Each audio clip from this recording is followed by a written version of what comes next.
Good morning, everyone. It's 8 o'clock in the morning here in Cumberland, Maryland. And you can see behind me, things are happening. Everything's getting loaded up. What's that? So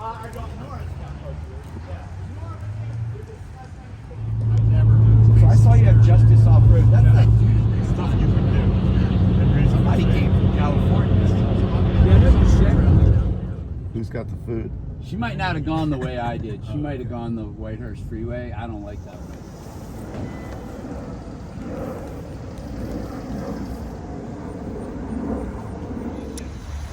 We made it to DC after about a 2.5-hour trip from Cumberland. We've had lunch provided by Two Wheel Escapes. And in just a little bit, we're going to find the canal and start our path. So follow along with me.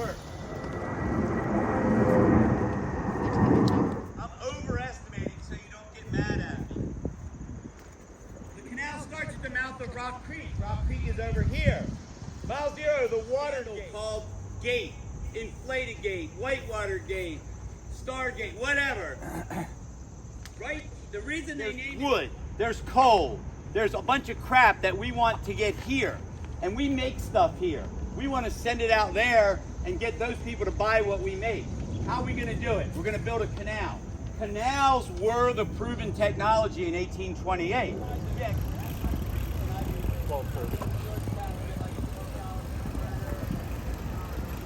So we just went through a very crowded section of Georgetown. I would have loved to have videoed that, but man, I had to concentrate on writing. Now I'm getting a little bit of Georgetown here. Look at the fountains. How cool is that?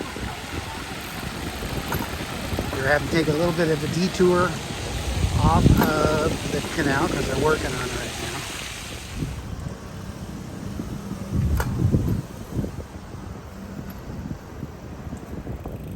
Here's where they're doing the new construction. It'll be open in maybe a couple years. They're also going to have a canal boat rides through here. Well, you got 8 hours. You could walk 50 miles in 8 hours if you had to. Just use good judgment. You know what I mean? Look at this. So as our leader Greg explained to us, the canal was here long before all these buildings. Buildings just kind of popped up where the canal was, and today it's dry, but they are working on it.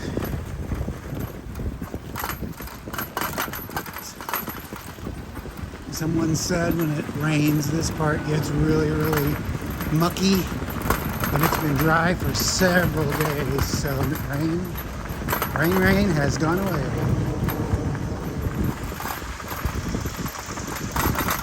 I believe that is the road that we came in on right up there. Well, we couldn't have asked for a more perfect day for this ride. The temperature right now is hovering around 70 degrees. Low humidity, a nice breeze. Today we are going to go 54.5 miles to our campsite. Here's our first marker on the trail, about 2 miles in. The Georgetown Incline Plain. This is where they would send boats and bring boats up to the canal from the Potomac River. And the trail you see down there is the Western Maryland Rail Trail. It's actually paved. Some people bypass the C&O and take the rail trail, but I'm here to ride on the C&O. So there they go, my group. The canal is not exactly pristine these days in this section right here. And for those who are not familiar with this canal, the path we are riding on is where the mules pulled the canal up and down the waterway, because that was before steam engines, before they when they built the canal. So that's what we're riding on. There's another bridge converted to a pedestrian and biking bridge. So even though this is very dry, it's pretty rough. It's not as smooth as the Katy. I'm going in pedal assist right now just to conserve my battery since this is the longest day. Going about 9 miles an hour, which is fine. We didn't start till after 12, and this is our longest day. So he said we have until 8 o'clock to get there. Hopefully I'll get there before then. Our camping site, that's what I'm talking about.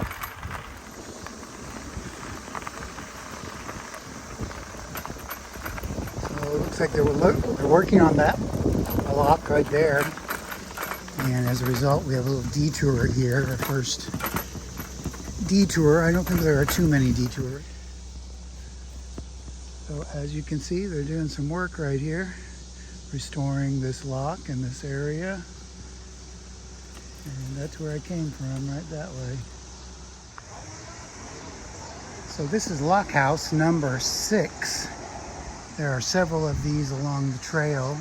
And these were houses that the gatekeeper for the locks stayed in and their families. Today, most of these you can actually rent. I think up to 7 people can stay in there overnight. I don't believe they have any electricity or anything. So I am bringing up the rear of our group as I expected, but that's okay. I'm about 5 miles in, 49 miles to go. And right now I'm just pedaling in pedal assist 1 to conserve the battery. And later on, if I want to amp it up, I can go to 2 or 3 and get there pretty fast. But I'm just enjoying the ride right now.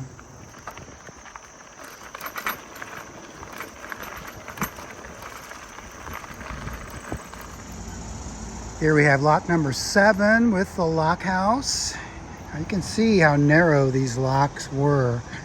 So these canal boats had to be pretty narrow to get through these, but that's how they were built starting in 1828. But a lot of the waterway is still intact. Here we have lock number 8. Again, a lock house. Lock number 11, at least what's left of it. Just to give you a perspective, I haven't quite ridden 10 miles yet, and there have been 11 locks. Seems very crazy to us today, but back then, that was modern technology. And right across from lock number 11 is another lock house. And there's a mile marker right there. Okay, so that's mile marker 9. So this lock is really interesting. It's underneath an interstate bridge now. Kind of hidden. Lucky 13, I guess.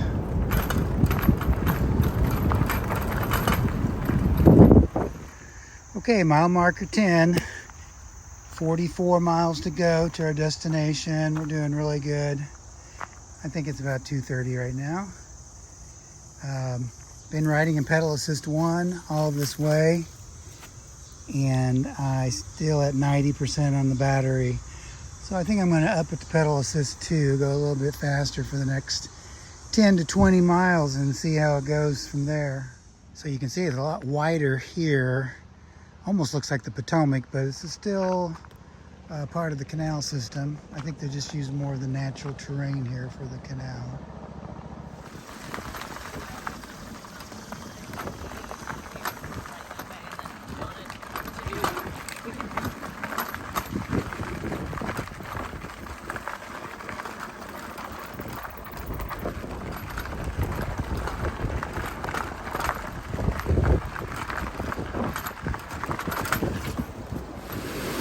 This is the first lock I've seen where any water is running through it. Ooh, it looks like it's barely holding it up. And it empties out into that wider area.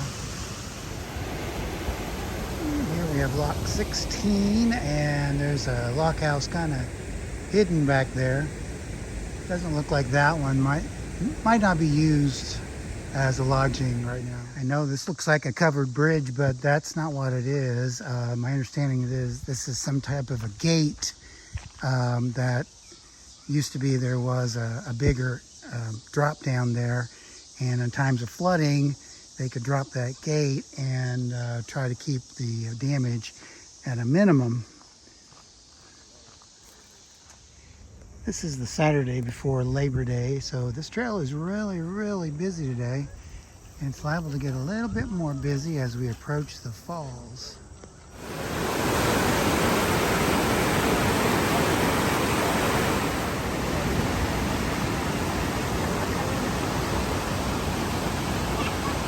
So if you wonder why they didn't just use the Potomac River to ship the goods, that was the reason. You saw those falls. Potomac was not very navigable.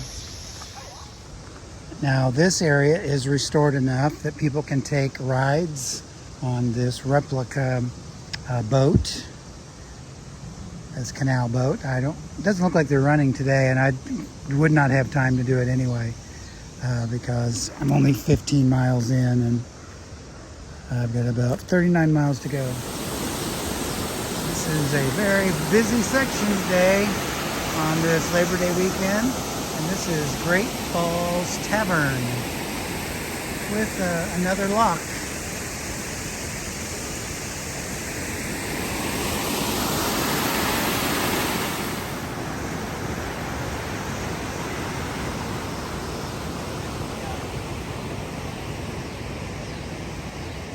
Here's a very good place to show you the proximity of the canal and the Potomac River.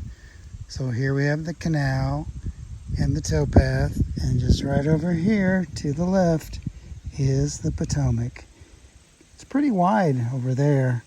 Another reason why goods couldn't just be shipped down the Potomac besides to the falls, it was very shallow, so they could dig the canal as deep as they needed.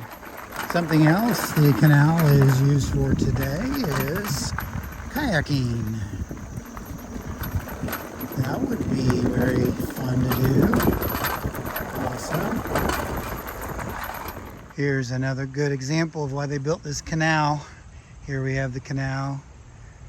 Over here we have the Potomac River. Look at all of those rocks and boulders in it. It would be almost impossible to navigate a boat of any size.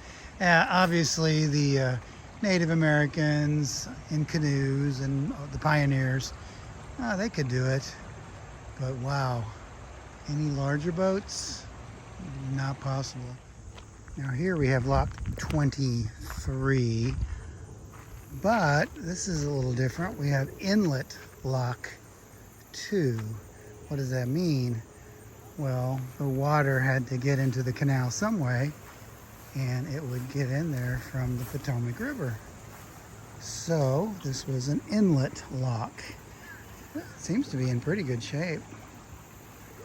Again, there's the Potomac right out there to get the water into the canal right that way.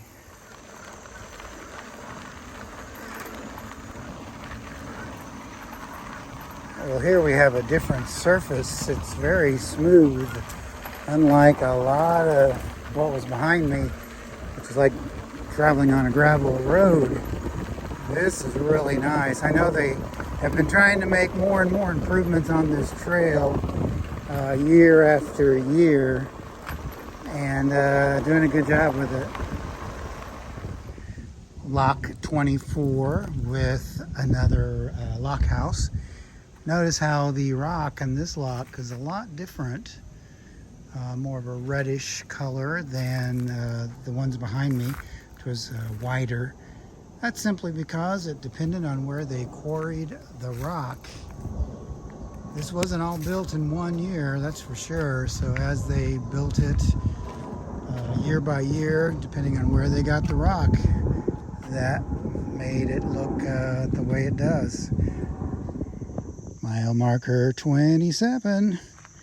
Why is that significant? Well, our campground is right after mile marker 54 today. So that means I'm just about halfway on this journey. Well, let's check power supply. 49.7. 49 is 50%. So probably be okay. I may have to drop back down to power assist 1 for a little while, just to be on the safe side. Ever so often there is a free campsite for bikers and hikers. It's very primitive. There are no electricity, no amenities other than a grill possibly. And there is this pump. However, there is a sign on this pump that says it is not, or it's non-potable water.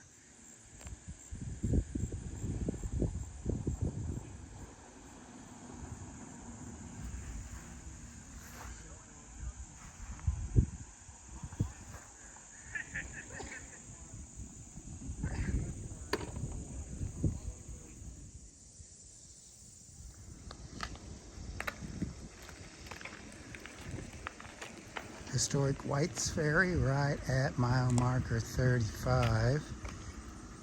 Used to be how people got across the Potomac River, but the ferry is no longer operating. I think I'm going to go in and see if they have some ice cream.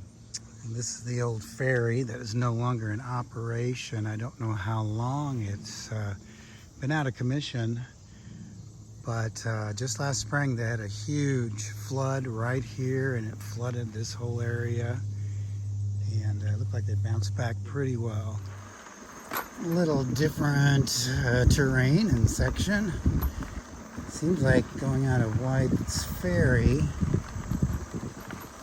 you almost feel like you're going downhill, which has to be an optical illusion because it makes no sense. We are going from east to west, and the lock system was carrying the boats up the steps. So I guess it just kind of looks and feels like I'm going downhill, but not really. But not real pristine water over here to my right. It's now a little bit after 5 o'clock, and we have light until 8 o'clock, and I have about 14 miles to go. I just wanted to walk down in one of these locks. This is lock number 26, and you can see there is a gigantic old tree. Oh, I'd like to know how old that tree is.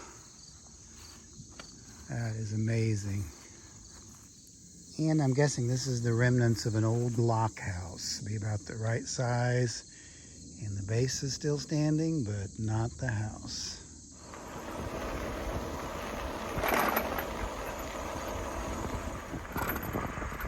Now we are going across the aqueduct. This is, yes, it was one time water flowed through here, and it went over a river.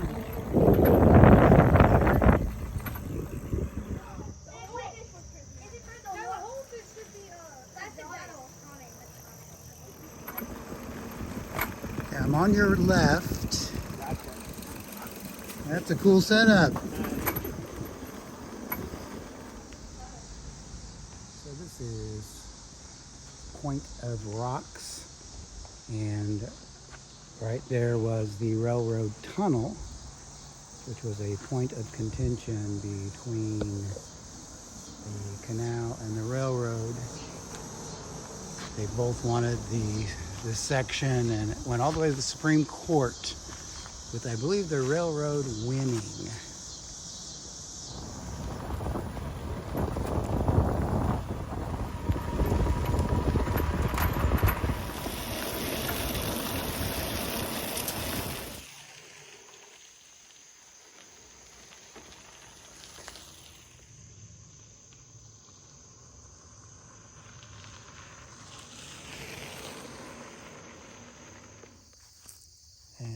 let's just show you one more lock. 29. And this is mile 51. So we're now stretching these locks out a little bit more than what it was at the beginning, when it was about a lock a mile.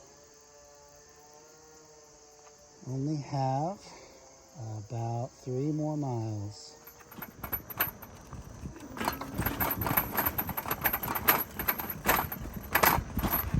Another aqueduct.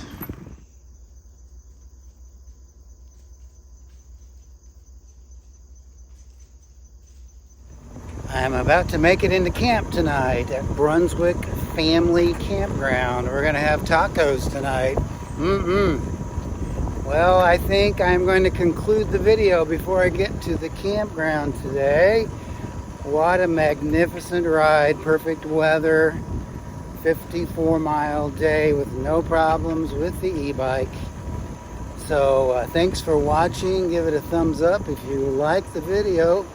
Subscribe, because part 2 or day 2 will be coming up next. In the meantime, just like I did today, have yourself a retro adventure.